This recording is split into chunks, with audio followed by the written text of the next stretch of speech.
히브리서 10장 1절로 18절 말씀입니다. 제 성경으로는 362페이지입니다. 히브리서 10장 1절로 18절 말씀입니다. 조금 본문이 긴데 한 목소리로 같이 봉독하겠습니다. 조금 천천히 그렇게 읽겠습니다. 1절입니다. 율법은 장차 올 좋은 일의 그림자일 뿐이요 참 형상이 아니므로 해마다 늘 드리는 같은 제사로는 나오는 자들을 언제나 온전하게 할 수 없느니라. 그렇지 아니하면 섬기는 자들이 단번에 정결하게 되어 다시 죄를 깨닫는 일이 없으리니 어찌 제사 드리는 일을 그치지 아니하였으리요. 그러나 이 제사들에는 해마다 죄를 기억하게 하는 것이 있나니 이는 황소와 염소의 피가 능히 죄를 없이 하지 못함이라. 그러므로 주께서 세상에 임하실 때에 이르시되 하나님이 제사와 예물을 원하지 아니하시고 오직 나를 위하여 한 몸을 예비하셨도다. 번제와 속죄제는 기뻐하지 아니하시나니 이에 내가 말하기를 하나님이여 보시옵소서. 두루마리 책에 나를 가리켜 기록된 것과 같이 하나님의 뜻을 행하러 왔나이다 하셨느니라. 위에 말씀하시기를 주께서는 제사와 예물과 번제와 속죄제는 원하지도 아니하고 기뻐하지도 아니하신다 하셨고 이는 다 율법을 따라 드리는 것이라. 그 후에 말씀하시기를 보시옵소서. 내가 하나님의 뜻을 행하러 왔나이다 하셨으니 그 첫째 것을 폐하심은 둘째 것을 세우려 하심이라. 이 뜻을 따라 예수 그리스도의 몸을 단번에 드리심으로 말미암아 우리가 거룩함을 얻었노라. 제사장마다 매일 서서 섬기며 자주 같은 제사를 드리되 이 제사는 언제나 죄를 없게 하지 못하거니와 오직 그리스도는 죄를 위하여 한 영원한 제사를 드리시고 하나님 우편에 앉으사 그 후에 자기 원수들을 자기 발등상이 되게 하실 때까지 기다리시나니 그가 거룩하게 된 자들을 한 번의 제사로 영원히 온전하게 하셨느니라. 또한 성령이 우리에게 증언하시되 주께서 이르시되 그날 후로는 그들과 맺을 언약이 이것이라 하시고 내 법을 그들의 마음에 두고 그들의 생각에 기록하리라 하신 후에 또 그들의 죄와 그들의 불법을 내가 다시 기억하지 아니하리라 하셨으니 이것들을 사하셨은즉 다시 죄를 위하여 제사 드릴 것이 없느니라. 아멘. 오늘 히브리서 저자는 이렇게 얘기합니다. 율법은 장차 올 좋은 일의 그림자일 뿐이요 참 형상이 아니므로 해마다 늘 드리는 같은 제사로는 나오는 자들을 언제나 온전하게 할 수 없느니라. 그것은 율법이 선하지 않다거나 어떤 결함이 있어서라기보다는 우리 인간에게 결함이 있고 우리 인간이 가진 죄의 속성 때문에 그런 것입니다. 로마서 7장에서 사도 바울은 이런 얘기를 해요. 우리가 율법은 신령한 줄 알거니와 나는 육신에 속하여 죄 아래에 팔렸도다. 내가 행하는 것을 내가 알지 못하노니 곧 내가 원하는 것은 행하지 아니하고 도리어 미워하는 것을 행함이라. 사도 바울은 이런 이야기를 하고 있는 것입니다. 율법은 신령한 줄 아는데 그런데 문제는 무엇이냐 하면 문제는 바울 자신이 율법이 요구하는 바 선한 것을 행하지 아니하고 도리어 율법이 명하지 않는 율법이 하지 말라고 하는 일을 자꾸 하는 자기의 모습을 발견하는 것입니다. 율법이 미워하는 그것을 자꾸 행하게 되는 거예요. 율법이 하지 말라고 하니까 인간의 죄악된 본성이 하지 말라고 하는 것에 대해서 더 하고 싶은 충동을 느끼더라 이겁니다. 우리 아이들 중에 혹시 이런 아이들이 있으십니까? 어떤 아이가 막 공부하려고 책상에 앉으려고 했어요. 그런데 엄마가 야 그만 놀고 공부해 그랬어요. 그랬더니 이 아이가 뭐라 그러는지 압니까? 공부 안 하겠답니다. 금방 공부하려고 했는데 엄마가 놀지 말고 공부하라고 해서 반발심이 일어나서 공부 안 하겠다는 거예요. 그런 애들이 있어요. 자, 그럼 한번 거꾸로 한번 생각을 해보죠. 아이가 막 신나게 놀고 있습니다. 근데 엄마가 가가지고 야, 더 놀아라 그랬어요. 그러면 이 아이가 엄마가 나 지금 막 딱 그만 놀고 공부하러 가려고 그랬는데 엄마가 더 놀라고 그랬어. 뭐 이렇게 시비 거는 사람은 없는 겁니다. 더 놀라고 그랬으니까 신경질이 나서 나 지금 공부하러 가겠습니다. 그런 아이는 없다는 거예요. 뭐라 그럴까요? 더 놀라 그러면 아이고 신나, 더 노는 거죠. 이게 뭡니까? 우리 인간의 죄성이라는 겁니다. 우리의 모습이 그렇다는 거예요. 율법이 분명히 해야 할 일과 하지 말아야 할 일을 명하셨는데 해야 하는 일은 하기 싫고 하지 말라고 하는 일은 자꾸 충동이 생겨서 하게 만들어지는 그런 모습이 우리 가운데 있다는 것이죠. 인간의 죄성인 것입니다. 하나님께서는 율법을 통해서 인간들이 죄를 멀리하고 하나님 앞에 가까이 나아가서 그래서 하나님께서 원하시는 그 믿음의 사람으로서 살아내기를 원하시는 그 마음이 하나님 가운데 있고 그것이 율법을 주신 이유요 율법을 통하여서 또 우리에게 허락된 제사의 목적인데 우리는 그 모든 것들이 허락됨에도 불구하고 하나님의 그 목적대로 우리의 모습이 세워지지 않는 것들을 보게 된다는 것입니다. 하나님의 사람으로서 하나님의 백성으로서 거룩한 나라요 제사장 나라와 같은 그런 민족으로서 하나님 앞에 그렇게 거룩함으로 세워져 온 세상 백성들로 하여금 하나님의 백성이 어떻게 사는가, 하나님의 백성이 하나님을 어떻게 경외하며 살아가는가 하는 것을 모범적으로 보여줘서 다른 민족들도 어떻게 해요? 야, 그래, 하나님 믿고 따르는 것이 정말 귀하고 복된 것이구나. 그렇죠? 하나님을 정말 잘 따랐던 저 이스라엘 백성들이 보니까 하나님께서 주신 놀라운 축복들을 많이 누리는 것들을 보면서 야, 나도 예수 잘 믿어야 되겠다. 나도 하나님 잘 믿어야 되겠다. 이런 고백들이 있어지게 만들어야 되는 것이 그것이 율법을 주신 목적이고 제사를 주신 목적인데 이스라엘 백성들이 그러지 못했다는 것입니다. 그것뿐만이 아니라 율법의 제사를 드렸다고 하면 그리고 이렇게 양이나 또는 염소나 서로 제물을 드렸다고 하면 그것을 드리고 나서 늘 마음 가운데 야, 나는 죄를 사함받았어. 이제 나는 죄와 상관없는 사람이 되었어. 그리고 기쁨이 있고 감사가 있고 그래야 될 것 같은데 내가 진짜 죄를 속죄함 받은 것일까? 할 만큼 이 속죄에 대한 확신까지도 제대로 갖지 못한 그런 제사를 드렸다. 이런 얘기입니다. 그것이 오늘 이렇게 얘기되고 있습니다. 2절 말씀이죠. 그렇지 아니하면 섬기는 자들이 단번에 정결케 되어 다시 죄를 깨닫는 일이 없으리니 어찌 들으는 일을 그치지 아니하였으리요. 정말 이들이 제사를 하나님께 드림으로 인해서 다시를 죄를 깨닫게 하는 일이 없을 정도로 자신이 정결하게 되었다면 뭐 더 이상 죄를 생각할 필요도 없는 것이고 더 이상 제물을 드릴 필요도 없는 상황이 벌어지는 것이죠. 그런데 어떻게 됩니까? 그 일들이 이루어지지 아니하니까 자꾸만 반복해서 그렇게 제사를 드리는 일들이 일어나게 되는 것입니다. 만일 한 번의 제사로 완전히 죄가 사함받아서 죄에 대해서 전혀 정결하게 되었다고 하면 이렇게 자주자주 제물을 하나님께 드려야 할 필요가 없었는데 자주자주 드린다고 하는 것 자체가 이미 죄를 제대로 용서받지 못했다 하는 것을 보여주는 거라는 거죠. 자, 이 모든 것들은 율법의 문제가 있고 율법의 제사가 흠이 있다 하는 것보다는 오히려 어디에 더 초점을 두고 있느냐 하면 우리 사람에게 문제가 있다는 것입니다. 정말 우리 사람들이 속죄 제사의 그 의미를 제대로 깨닫고 양을 드리거나 또는 염소를 드리거나 소를 드릴 때 어떻게 하겠습니까? 가면 그를 죽이려고 피를 뽑아낼 것 아닙니까? 그리고 배를 가르고 각을 떠서 다리는 다리대로 내장육부를 다 끄집어내고 하는 일들을 하게 될 것 아닙니까?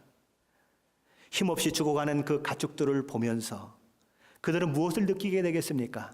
이야, 죄가 저렇게 무서운 거구나. 죄를 지으면 저렇게 죽는 거구나. 죄의 결과가 저런 것이고 하나님께서 죄를 얼마나 미워하시는지를 그 짐승들이 죽어가는 모습을 통해서 보게 되고 그래서 어떻게 해요? 그 다음날 가면은 오늘은 이런 잘못을 저질렀지만 그 다음날은 그런 잘못을 저지르지 않아야 그게 정상인 거죠. 하나님 앞에 어떻게 해요? 점점 거룩해지고 더 거룩해지고 그래서 하나님이 보시기에 기뻐할 만한 사람으로 매일매일 세워져 가는 것이 정상인데 그렇지 않더라는 겁니다. 희생제사를 드림으로 인해서 죄를 용서받았다고 하는 그것이 오히려 죄를 짓는데 담대해졌다는 거예요. 어떻게 그런 일이 일어나죠? 죄를 짓고 나면 뭐가 생각이 나요? 희생제사 한 마리 드리면 되는 거예요. 죄를 짓고 또 희생제사 한 마리를 또 드리면 되는 거예요. 아, 죄져도 상관이 없어요. 희생제사 드리면 용서받는데 뭘. 이렇게 돼버리는 겁니다. 그래서 뭐라 그래요? 그냥 죄를 짓고 희생제사 드리고 또 다시 죄를 짓고 희생제사 드리고 그렇게 그것이 마치 일상처럼 되어버렸다는 것이죠. 그래서 이사야서 1장에서는 이런 얘기를 합니다. 이사야서 1장 13절로 14절입니다. 헛된 재물을 다시 가져오지 말라. 분향은 내가 가증히 여기는 바요 월삭과 안식일과 대회로 모이는 것도 그러하니 성회와 아울러 악을 행하는 것을 내가 견디지 못하겠노라. 내 마음이 너희의 월삭과 정한 절기를 싫어하나니 그것이 내게 무거운 짐이라 내가 지기에 곤비하였느니라. 하나님 말씀하시는 겁니다. 헛된 재물을 가지고 오지 말아라 그러는 거예요. 속죄 재물을 가져와서 죄를 씻는 행위를 하면서 죄를 용서해 달라고 하나님께 기도하면서 실질적으로 뭘 하고 있습니까? 악을 행하고 있는 것입니다. 악은 악대로 계속 행하면서 하나님 앞에 와서 용서해 달라고 하는 너희 모습을 내가 참아낼 수가 없다. 자, 그러면 하나님이 진정 원하시는 것은 무엇일까? 16절 17절은 이렇게 얘기합니다. 너희는 스스로 씻으며 스스로 깨끗하게 하여 내 목전에서 너희 악한 행실을 버리며 악행을 그치고 선행을 배우며 정의를 구하며 학대받는 자를 도와주며 고아를 위하여 신원하며 과부를 위하여 변호하라 하셨느니라. 악을 행하지 말라고 율법을 주시고 인간이 그럼에도 불구하고 연약해서 넘어지고 그래서 죄를 짓기 때문에 그 죄의 사함 받는 방법으로 제사를 주셨는데 이것이 죄를 짓는데 합법적인 도구로 사용되고 있는 것입니다. 죄 짓고 희생제물 드리면 땡 이렇게 되는 거예요. 오늘을 사는 우리도 그럴 수 있습니다. 예수를 믿어서 구원받았다고 생각하는 사람들이 있는 것입니다. 그런데 예수를 믿어서 나의 모든 죄가 영원히 단번에 다 사함받았기 때문에 나는 이제 죄를 지어도 상관이 없다. 왜요? 예수님의 십자가가 다 이미 용서했는데 죄를 진다고 무슨 상관이 있어요? 하고 얘기하는 분들이 있는 것입니다. 그래서 뭐라 그래요? 죄 짓고 와가지고는 입술로만의 고백으로 하나님 나를 용서해 주세요. 그러고 또 나가서 죄 짓고 또 와서는 입술만의 고백으로 죄를 용서해 달라고 그러는 모습이 있을 수 있다는 것입니다. 로마서 6장 15절 16절 말씀은 이렇게 얘기합니다. 그런즉 어찌하리요? 우리가 법 아래에 있지 아니하고 은혜 아래에 있으니 죄를 지으리요? 그럴 수 없느니라. 너희 자신을 종으로 내주어 누구에게 순종하든지 그 순종함을 받는 자의 종이 되는 줄을 너희가 알지 못하느냐? 혹은 죄의 종으로 사망에 이르고 혹은 순종의 종으로 의에 이르느니라. 우리 주 예수 그리스도의 그 놀라운 은혜로 구원 받았으니 우리는 죄의 문제가 아무 상관이 없는 사람입니다. 영원히 단번에 용서받았으니 이제부터 나는 어떤 죄를 지어도 상관이 없는 사람입니다. 문제가 없습니다. 그럴 수 없다는 것입니다. 그것은 죄의 종된 사람의 행위요. 그런 자는 죄의 종으로서 사망에 이른다 이 말씀이에요. 그 얘기는 무엇입니까? 그런 사람은 아직 하나님의 은혜, 십자가의 은혜, 구원의 은혜를 경험하지 못한 사람이다 이렇게 얘기되는 것입니다. 율법은 선한 것이고 그것은 신령한 것임에도 불구하고 율법이 목적을 이루지 못한 이유가 또 무엇이 있을까요? 이스라엘 백성들은 희생제사를 자신들의 죄를 사함받는 유일한 방법이요 하나님이 베풀어 주신 은혜 베푸심이라고 하는 사실을 놓치고 그것을 번거로운 것이라고 생각을 하고 그것을 화찮은 것으로 치부해버렸기 때문에 그렇습니다. 하나님께서는 죄의 용서를 위해서 희생제물을 드릴 때에 늘 깨끗한 것, 점이 없고 흠이 없고 순전한 것으로 드리라고 말씀을 하셨습니다. 이스라엘 백성들이 처음에 얼마간은 정말 자신이 기르는 가축 중에서 가장 깨끗하고 흠 없고 점 없는 것으로 하나님 앞에 희생제물을 드리곤 했어요. 근데 어느 날 그 일들을 하다 보니까 이게 좀 손해보는 것 같은 느낌이 드는 것입니다. 이거 좀 비경제적인 것이 아니냐 하는 생각이 드는 거예요. 아니 어차피 죽어서 피를 흘릴 짐승인데 그리고 일부는 하나님 앞에 태워서 드릴 짐승인데 아니 뭘 그렇게 건강하고 좋고 흠이 없는 걸 드릴 필요가 뭐가 있지? 이런 생각이 드는 거예요. 그래서 건강하고 흠이 없고 값을 잘 받을 만한 양은 다 자기 것이 되게 하고 하나님께 드리는 것은 저는 것, 눈먼 것, 병든 것을 골라서 희생제물로 드리게 된 것이지요. 말라기 1장 8절은 이렇게 얘기합니다. 만군의 여호와가 이르노라 너희가 눈먼 희생제물을 바치는 것이 어찌 악하지 아니하며 저는 것, 병든 것을 드리는 것이 어찌 악하지 아니하냐. 이제 그것을 너희 총독에게 드려보라. 그가 너를 기뻐하겠으며 너를 받아주겠느냐. 이스라엘 백성들은 하나님을 공경하는 마음이 없어요. 하나님을 두려워하는 마음도 없습니다. 오히려 하나님을 멸시해요. 하나님이 그들에게 이렇게 얘기하는 겁니다. 너희 총독에게 한번 그렇게 해봐라. 너희 총독이 너희를 가만 놔두겠느냐. 오늘날로 얘기하면 너 친한 친구가 있는데 친한 친구에게 한번 그런 선물 줘봐라. 우정이 되겠느냐. 너희 회사 사장이 있는데 사장에게 그런 선물 한번 드려봐라. 사장이 좋아하겠느냐. 그 이야기를 하는 것입니다. 대통령을 만나는 날을 우리에게 허락되었다고 한번 생각을 해보십시오.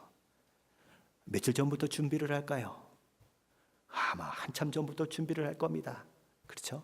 미장원에도 가고 기초 화장도 하고 그것뿐만이 아니라 화장을 전문으로 해주는 데 가서 또 화장도 하고 이쁘게 하고 그럴 거예요.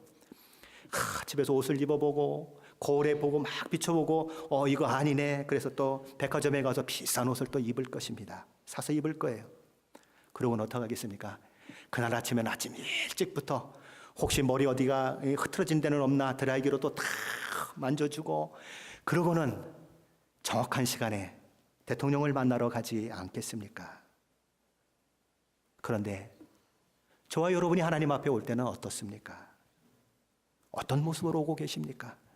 어떤 마음으로 오고 계세요?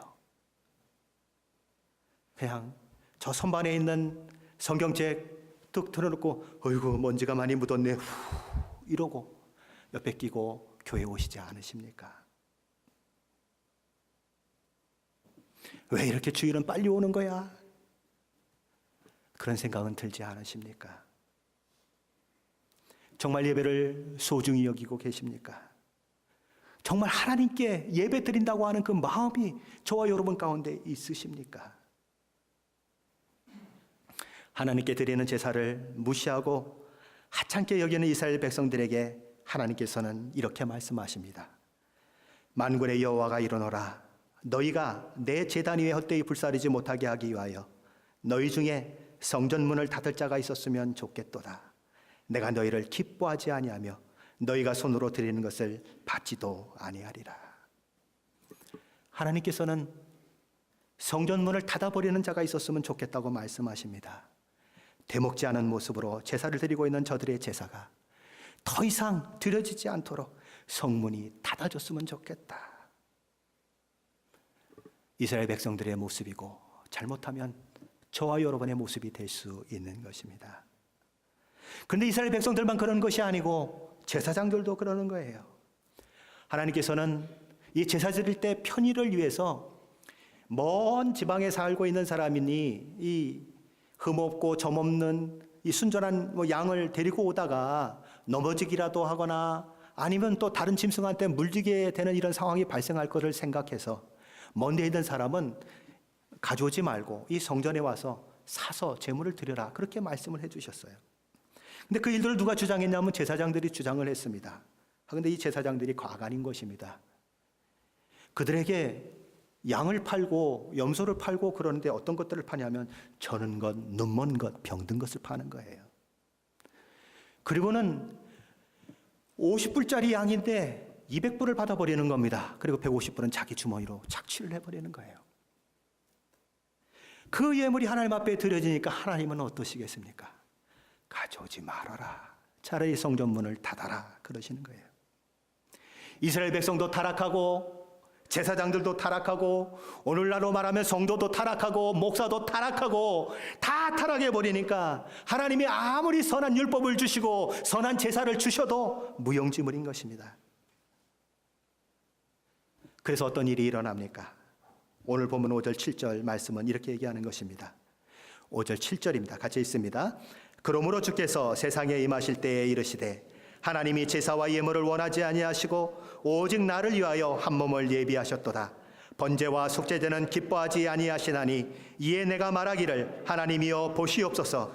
두루마리 책에 나를 가리켜 기록한 것과 같이 하나님의 뜻을 행하러 왔나이다 하셨느니라. 이 말씀을 보면 하나님이 원하시지 않는 것이 있습니다. 또 하나님이 원하시는 것이 이렇게 대조적으로 보여지고 있습니다. 하나님은 제사와 예물을 기뻐하지 않으신다. 그렇게 말씀하셔요. 하나님께서는 제사와 희생 제물을 드리는 것을 율법에 명하시고 제정하신 분이시고 그것을 통해서 이스라엘 백성들을 용서하는 그 길을 열어놓으신 분이시지만 당신이 제정해 놓은 그것조차도 나는 기뻐하지 않는다 그러시는 거예요. 왜 그렇습니까? 그것의 주 목적이 죄를 용서받았을 뿐만 아니라 그것을 통해서 하나님의 뜻을 행하는 사람이요 죄와 멀어지는 사람으로 그렇게 살아가라고 하나님이 주셨는데 하나님의 그 마음은 전혀 알지 못하고 하나님의 목적은 다만 알지 못하고 어떻게 됩니까? 다만 죄를 지었을 때에 그 죄를 용서받고 하나님의 진노를 피하는 그런 제사 제도가 되어버리는 것입니다. 죄를 지었어요? 제물만 드리면 되지 뭐. 이렇게 되어버리는 것입니다. 진정으로 죄를 뉘우치고 하나님의 말씀에 순종하는 자로 되어야 하는 것이 제사의 목적이지만 그 제사의 목적을 다 잃어버린 모습 가운데 그래서 하나님은 나는 제사도 원치 아니하고 제물도 원치 않는다 하는 고백을 하실 수밖에 없는 그런 상황이 만들어지는 것이지요. 시편 51편에서 다윗은 이렇게 부르짖습니다. 주께서는 제사를 기뻐하지 아니하시나니 그렇지 아니하면 내가 드렸을 것이라. 주는 번제를 기뻐하지 아니하시나이다. 하나님께서 구하시는 제사는 상한 심령이라. 하나님이여 상하고 통회하는 마음을 주께서 멸시하지 아니하시리이다. 하나님께서는 우리의 마음이 실리지 않는 예배, 오늘 나 예배 드리러 왔어요, 한 건 했어요, 그런 예배 받으시지 않으십니다. 예수님께서 우물가의 여인에게 이렇게 말씀하지 않으십니까? 아버지께 참되게 예배하는 자들은 영과 진리로 예배할 때가 오나니 곧 이때라. 아버지께서는 자기에게 이렇게 예배하는 자들을 찾으시느니라. 사무엘상 15장에 가보면 사무엘 선지자가 이스라엘의 초대 왕인 사울에게 하나님의 말씀을 전달하는 모습이 나옵니다. 가서 아말렉과 싸워라. 싸우되 하나도 남기지 아니하고 다 멸절시켜라. 그런데 사울은 하나님의 말씀에 불순종합니다.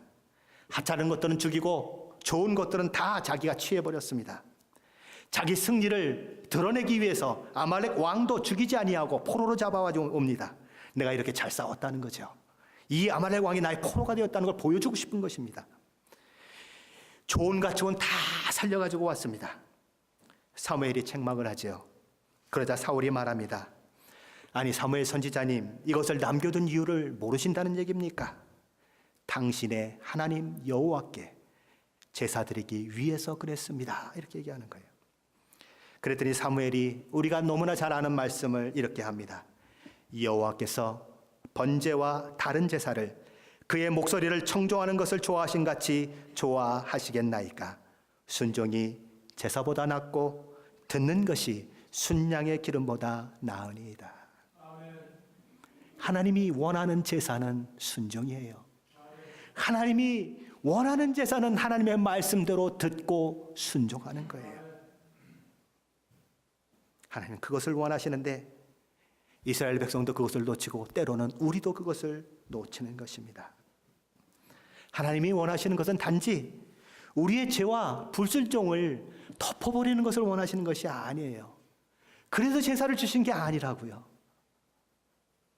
죄를 지은 것을 그냥 용서받기 위해서 제물 하나 탁 던져놓고 그 다음에 가서 또 죄를 막 짓고 또 죄 졌네? 제물 하나 다리 저는 걸 하나 갖다 드리고 그래 나는 용서받았다, 그러길 원하시는 게 아니라는 거예요. 죄 짓고 제물 드리고 죄 짓고 제물 드리고 제 맘대로 막 살다가 제물 드리고 제 멋대로 막 살다가 또 제물 드리고 그 제사를 하나님 원하시지 않는다는 겁니다. 양이나 염소의 소의 가슴이 갈라지고 피가 제단에 흘러내릴 때 그 죄가 얼마나 무서운 것인 줄을 깨닫고 그 결과가 얼마나 참혹한 것인 줄을 깨닫고 죄를 버리고 하나님 앞에 순종하는 삶을 살게 되는 그것이 정말 하나님이 주신 제사의 목적인데, 그렇게 함으로써 하나님을 참으로 기쁘시게 하고 하나님의 말씀대로 순종해서 하나님의 백성다운 모습으로 날마다 세워져 가고 거룩을 이루어 가는 그것이 우리가 마땅히 해야 할 일인데 그러지 못하는 것입니다. 우리 미가서 6장으로 한번 가보십시다. 미가서 6장입니다. 구약성경 1296페이지입니다.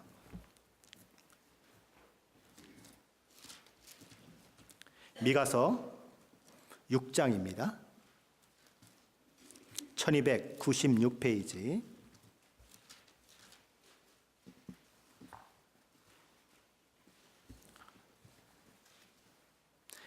미가서 6장 1296페이지 6절로 7절 말씀입니다. 구약성경 1296페이지 미가서 6장 6절로 7절 말씀입니다. 다 찾으셨습니까? 자, 6절, 7절 같이 있습니다. 내가 무엇을 가지고 여호와 앞에 나아가며 높으신 하나님께 경배할까? 내가 번제물로 1년 된 송아지를 가지고 그 앞에 나아갈까? 여호와께서 천천의 순양이나 만만의 강물 같은 기름을 기뻐하실까? 내 허물을 위하여 내 맏아들을 내 영혼의 죄로 말미암아 내 몸에 열매를 드릴까? 미가 선지자는 말합니다. 천천의 순양, 만만의 강물 같은 기름을 하나님께 드리면 하나님께서 기뻐하실까? 내가 내 자식을 번제로 드린다고 하면 하나님께서 기뻐하실까? 스스로 질문을 던지고 8절에서 이렇게 답합니다. 8절 말씀입니다. 사람아, 주께서 선한 것이 무엇임을 내게 보이셨나니 여호와께서 내게 구하시는 것은 오직 정의를 행하며 인자를 사랑하며 겸손하게 내 하나님과 함께 행하는 것이 아니냐. 이것이 하나님께서 우리에게 요구하시는 것입니다. 하나님께서 원하시는 것은 우리의 삶이에요. 하나님의 말씀에 따라 순종하는 우리의 삶을 원하십니다. 로마서 12장에도 이와 똑같은 취지의 말씀이 있습니다. 로마서 12장 1절 2절 말씀을 보면, 그러므로 형제들아 내가 하나님의 모든 자비하심으로 너희를 권하노니 너희 몸을 하나님이 기뻐하시는 거룩한 산 제물로 드리라. 이는 너희가 드릴 영적 예배니라. 너희는 이 세대를 본받지 말고 오직 마음을 새롭게 함으로 변화를 받아 하나님의 선하시고 기뻐하시고 온전하신 뜻이 무엇인지 분별하도록 하라. 뭘 하라고 합니까? 오직 마음을 새롭게 함으로 변화를 받아 하나님의 선하시고 기뻐하시고 온전하신 뜻이 무엇인지 분별해서 하나님께서 기뻐하시는 삶을 살아내라고 그러십니다. 하나님께서는 이스라엘의 그 마음 없는 제사가 진절머리 난다고 그러십니다. 죄로부터 진정한 회개가 없이 돌이킴도 없이 제사와 예물만 드리면 끝나버리는 그 제사를 기뻐하지 않으신다고. 나는 그런 제사를 받느니 차라리 성전문이 닫혀버리고 그런 제사가 영구적으로 없어졌으면 좋겠다, 그렇게 선언하십니다. 하나님은 그런데 하나님의 그 마음 가운데는 그 죄인들을 향한 긍휼의 마음이 있어요. 하나님께서 선한 것을 주시고 그들의 죄를 깨닫게 하시고 그들로 하여금 하나님을 잘 섬기게 하는 그 방법조차도 무시하면서 엉뚱한 방향으로 가고 있는 그 사람들을 향하여 하나님은 여전히 사랑하는 마음이 있으시고 안타까운 마음을 가지고 계신 거예요. 그 하나님의 마음이 누구에게 전달이 됐을까? 우리 주님께 전달이 되는 것입니다. 그래서 우리 주님은 오늘 9절 말씀에서 이렇게 말씀하시는 겁니다. 보시옵소서, 내가 하나님의 뜻을 행하러 왔나이다. 보시옵소서, 내가 하나님의 뜻을 행하러 왔나이다. 그래서 우리 주님이 이 땅에 오시는 것입니다. 자원하여서 오셔요. 그래서 우리 주님은 어떤 결과를 만들어내십니까? 10절 말씀 같이 봅니다. 이 뜻을 따라 예수 그리스도의 몸을 단번에 들이심으로 말미암아 우리가 거룩함을 얻었노라. 히브리서 저자는 우리 주 예수 그리스도의 그 하나님의 뜻을 따라 자기 몸을 제물로 영원히 단번에 들이심을 통하여서 우리가 거룩함을 얻었다 선언합니다. 우리 주 예수 그리스도께서는 이 땅에 오셔서 하나님의 말씀에 철두철미하게 순종하시고 십자가에서 죽기까지 순종하심으로 율법의 모든 요구를 다 이루어 내셨습니다. 죄와 사망으로 죽은 우리를 영원한 생명에 이르게 하는 길을 그렇게 해서 활짝 열어 놓으셨습니다. 우리는 이 주님의 십자가를 통해서 구속의 은혜를 받고 믿음으로 거룩해지는 그 삶을 살 수 있게 된 것이지요. 우리 주님께서는 자신의 몸을 우리를 위해 영원히 단번에 들이셨기 때문에 이 일들이 가능해진 것입니다. 구원 받으셨습니까? 그렇다면 어떻게 하나님을 기쁘시게 해드릴 수 있으십니까? 우리 주님은 이렇게 말씀하세요. 두루마리에 기록된 대로 하나님의 뜻을 행하러 내가 왔다고 말씀하십니다. 주님처럼 하면 우리는 하나님이 기쁘시게 받을 만한 사람이 될 수 있습니다. 주님, 그렇습니다. 주님이 하셨던 것처럼 하나님께서 말씀하신 그것대로 내가 순종하기 위하여 내가 여기 있나이다 하고 고백한다면 그는 하나님이 기뻐하는 자녀로 세워지는 것입니다. 하나님께서는 다만 죄를 용서하는 것뿐만이 아니라 우리가 거룩하게 되기를 원하십니다. 매일매일의 삶 가운데서 하나님의 뜻을 이루어내고 순종해서 하나님의 사람으로서의 성화된 모습을 이루어가기를 원하십니다. 그런데 정말 예수 믿었다고 하면서 구원받았다고 하면서 이전과 똑같은 삶, 옛사람의 모습, 하나님을 거부하고 하나님 없이 살았던 그 모습을 계속 살고 있다고 하는 것은 사실은 구원받은 자에게 있을 수 없는 불가능한 일인 것입니다. 왜요? 우리는 이미 새 사람이 되었고 새 마음이 부어졌습니다. 다른 사람이 되었어요. 완전히 새로운 피조물이 되었습니다. 그런데 어떻게 과거의 그 모습이 그대로 있으면서 내가 구원받을 수가 있겠습니까? 우리가 거룩을 이루어가는 것, 우리의 삶 가운데서 거룩이 이루어지는 것은 운명과도 같은 것이에요. 오늘 16절 말씀은 이렇게 얘기하지 않습니까? 주께서 이르시되 그날 후로는 그들과 맺을 언약이 이것이라 하시고 내 법을 그들의 마음에 두고 그들의 생각에 기록하리라 하신 후에 하나님께서는 우리를 새로운 사람, 새 마음, 새 피조물이 되기 위하여서 하나님의 법을 우리 마음에 두셨다고 얘기합니다. 하나님의 법을 우리 생각에 기록하셨다고 얘기해요. 무엇을 통해서 그렇게 일을 하셨을까요? 성령 하나님께서 우리에게 찾아오셔서 우리 심령 속에 거주하시며 우리를 인도하시고 우리를 지도하시고 우리를 새롭게 하시는 그 놀라운 변화를 날마다 이루어 가도록 도우시고 능력을 주심을 통해서 하나님의 그 일을 하시는 것입니다.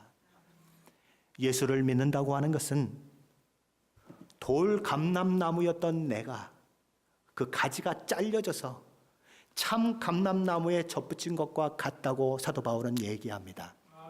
자, 그러면 돌 감람나무가 참 감람나무에 접붙였다면 어떤 열매를 맺게 되겠습니까? 참 감람나무의 열매를 맺을 수밖에 없습니다. 참 감람나무 뿌리에서 물이 공급되고 모든 영양소가 공급되면 거기에 접붙인 돌 감람나무는 참 감람나무의 모든 것들을 다 받아 참 감람나무의 열매를 맺을 수밖에 없다는 것이죠. 그게 우리의 구원이에요. 그런데 여전히 돌감나무의 그 돌감나무의 열매를 맺고 있다면 아니에요. 아닌 거예요. 저와 여러분이 언제나 온전히 우리 죄를 사하시기 위해서 십자가를 지신 예수를 진정으로 믿고 있다면 저와 여러분의 그 삶 속에 고백 속에 세 가지 것들이 나타나는 것이 필수적입니다. 첫째는 구원받은 확신입니다. 우리의 모든 죄가 예수 그리스도의 십자가의 대속으로 말미암아 온전히 영원히 깨끗하게 되었다고 하는 확신이 우리 가운데 있을 수 있습니다. 두 번째는 저와 여러분이 진정으로 예수를 믿고 있다면 저와 여러분의 삶이 달라질 수밖에 없다는 것입니다. 옛사람은 죽었습니다. 새 사람이 되었습니다. 그러니까 더 이상 옛사람의 살던 방식대로 살 수가 없습니다. 새로운 사람, 새로운 심령의 소원을 따라 살게 되는 것입니다. 예수 믿기 전과 예수 믿은 후에 무엇이 달라지는가?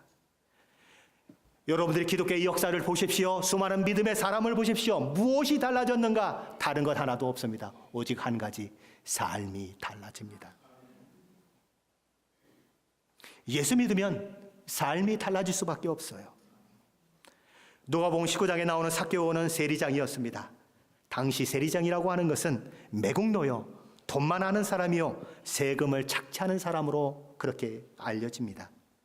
그래서 늘 세리장이다 그러면 죄인을 대표하는 인물로 그렇게 지목되는 시대였습니다. 그런데 그가 예수님을 만나고 나서 뭐라고 고백합니까? 주여 보시옵소서, 내 소유의 절반을 가난한 자들에게 주겠사오며 만일 누구의 것을 빼앗은 일이 있으면 내 갑절이나 갚겠나이다. 그가 얼마나 돈을 사랑하는 사람이었는데요. 그가 얼마나 돈을 모으는데 열정을 다했던 사람인데 어떻게 이런 고백이 가능하냐는 거예요. 자신의 재산의 절반을 잘라서 가난한 사람을 주고 자기가 착취하거나 빼앗은 것의 4배로 갚아주면 어떻게 보면 삭개오는 알거지가 돼요. 근데 어떻게 이 일이 가능하냐고요? 예수를 만났기 때문에 가능해지는 거예요. 예수를 만나면 삶의 변화가 있게 된다는 것입니다. 1900년에 강화도에 종순이라고 하는 부자 교인이 있었다고 합니다. 그는 정말 큰 부자였대요. 그래서 마을 사람들이 조금만 어려우면 그 집에 와가지고 돈을 구워갔다고 합니다. 마을 사람들을 하나하나 이게 좀 손에 꼽아보면 자기 돈을 안 빌려가는 사람을 찾기가 어려울 만큼 모든 사람이 이 사람에 의해서 빚을 지고 또 이렇게 신세를 그렇게 지게 되었다고 합니다. 그런데 어느 날 이분이 성경을 읽다가 마태복음 18장을 읽게 되었어요. 거기 이런 예화가 나오지 않습니까? 일반 달란트 빚진 사람. 일반 달란트 빚진 사람이 갚을 길이 없어서 막 좀 봐달라고 호소하니까 주인이 그 많은 돈을 탕감해 주었습니다. 1달란트는 장정이 16년 동안 일해서 벌을 수 있는 돈이에요. 1달란트가. 그러면 1만 달란트면 어떻게 되는 거죠? 16년 곱하기 만이 되는 거예요. 계산이 안 되더라고요. 그 많은 돈을 탕감받았어요. 그래가지고 나가는데 어떤 사람이 딱 눈에 띄는 거예요. 자기한테 100일치, 100년이 아닙니다. 100일치 빚진 사람을 만났어요. 멱살을 잡고 돈 내놔. 지금 돈이 없는데요. 그럼 너 저기 감옥에 들어가야 돼. 그래가지고 감옥에다 집어쳐 넣어버린 겁니다. 주인이 이 소식을 듣고서 막 노발대발하는 거죠. 이 말도 안 되는 일이. 아니 세상에 16년 곱하기 만, 그걸 탕감해 줬는데 100일짜리를 이렇게 되는 겁니다. 그래서 그를 옥에 가두었다는 거죠. 이 말씀을 읽는데 이 종순이라고 하는 이 부자 교인이 마음이 자꾸 가책이 드는 거예요. 잠을 잘 수가 없어. 한 주가 지나고 두 주가 지나고 어느 날 주일 예배를 다 이제 이렇게 드리고 와서는 동네 사람들을 다 오라고 했습니다. 가만히 둘러보니까 다 빚진 사람만 왔네요. 그 사람들이 야 이거 어떡하냐. 아직 돈이 준비된 게 없는데 저 사람이 돈 다 내놓으라고 하면 어떡하지 하고 막 불안한 마음으로 이러고 있는데 이 사람이 뭐라고 얘기하겠습니까? 이렇게 얘기합니다. 나는 예수 그리스도의 십자가의 은혜로 구원받아 일반 달란트를 탕감받은 사람인데 여러분에게 100데나리온 빌려주고 체주 노릇한 악한 사람입니다. 그렇게 고백하면서 빈 문서를 다 태워버렸다는 것입니다. 예수 믿으면 변화돼요. 변화가 없다면 예수 제대로 믿지 않고 있는 것입니다. 세 번째로 저와 정말 여러분이 진정으로 예수를 믿고 구원받은 사람이라면 인생을 살면서 어려움을 만나든지 역경을 만나든지 유혹을 만나든지 상관없이 견뎌낸다는 것입니다. 야곱이 라헬을 위해서 견뎌내는데 7년을 며칠처럼 여겼다고요? 수일처럼 여겼다. 야곱이 마지막에 바로 앞에 서가지고 얘기하죠. 내가 험악한 세월을 살았나이다. 그 험악한 7년이 라헬을 사랑하니까 수일처럼 되었다고요. 정말 진정으로 예수 그리스도의 십자가를 통해서 저와 여러분이 구원받은 사람이라면, 그 하나님의 사랑을 입은 사람이라면 그 사랑 때문에 하나님을 배반해요? 어림도 없지요. 어떻게 배반을 해요? 어떤 사랑을 베풀어 줬는데 배반을 해요? 견뎌낼 수 있는 거예요. 그것이 구원받은 자의 특징인 것입니다. 우리의 구원, 예수 그리스도의 그 피의 놀라운 은혜로 주어진 우리의 구원은 과거, 현재, 미래에 영향을 미칩니다. 제사함 받고 의롭다 하심을 받고 그것만 있는 것이 아니라 오늘을, 내일을 믿음으로 살아내고 거룩한 사람으로 살아내는 그 일이 가능해지는 거지요. 그것뿐만이 아니라 마지막 때 예수님 이 땅에 다시 오실 때 우리는 예수님과 방불한 그런 거룩한 자로 세워지는 것입니다. 완전한 구원을 얻게 되는 것이죠. 우리가 진정 예수를 구주로 고백하고 예수를 믿는 사람들이라고 하면 예수님께서 하셨던 이 고백이 우리 고백 가운데 있을 수밖에 없는 것입니다. 보시옵소서, 내가 하나님의 뜻을 행하러 왔나이다. 하루하루 예수를 담는 삶의 자리에 우리는 있을 수밖에 없는 거예요. 그것을 이루시기 위해서 우리 주님은 자기 몸을 단번에 들이심으로 우리를 거룩하게 하셨습니다. 우리를 언제나 온전케 되는 것이 가능하도록 하셨습니다. 하나님께서는 보시옵소서, 내가 하나님의 뜻을 행하러 왔나이다 라고 고백하며 순종의 길을 가신 예수님을 향해서 성경 속에서 이렇게 말씀하세요. 예수님이 세례 받으실 때 변화산에서 또 하나님의 음성이 들려올 때에 하나님은 이렇게 음성을 들려주시지요. 이는 내 사랑하는 아들이요 내 기뻐하는 자라. 이는 내 사랑하는 아들이요 내 기뻐하는 자라. 어떻게 그 말씀을 들었을 수 있었을까요? 죽기까지 아버지 하나님 앞에 순종했기 때문에, 죽기까지 말씀을 따라 살았기 때문에 하나님은 그 예수 그리스도를 향하여 이런 놀라운 말씀을 하고 계신 것입니다. 저와 여러분이 오늘을, 내일을 하나님의 말씀에 순종하는 자로 살아내면 구원받은 자로서 부족함이 없을 만큼 그렇게 정말 마음을 다하고 뜻을 다하고 힘을 다하여 믿음으로 살아내려고 애를 쓰면 저와 여러분을 향해도 하나님께서는 이 기쁨과 감격의 외침을 하실 것입니다. 이는 내 사랑하는 아들이요 내 기뻐하는 자라.